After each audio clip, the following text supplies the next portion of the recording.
Bermeoko udalak asfaltatze lanak hasi ditu Mainu auzoan. Helburua auzo honetako irisgarritasuna hobetzea da eta horretarako 36.153 euro inbertitzea aurreikusten da.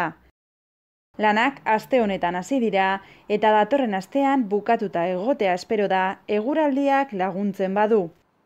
Lanak auzoko puntu ezberdinetan burutuko dira, batez ere lurzorua egoera ezegokian dagoen tokietan.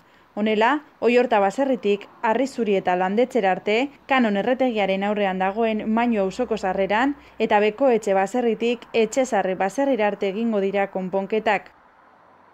Puntu batzuetan bide osoa berrituko da, beste batzuetan berriz bide ertzak hobetuko dira behar izanen eta egoeraren arabera. Udal gobernuak herriko auzoetako irisgarritasuna hobetzeko helburu estrategikoan pausu bat emango du lan hauekin.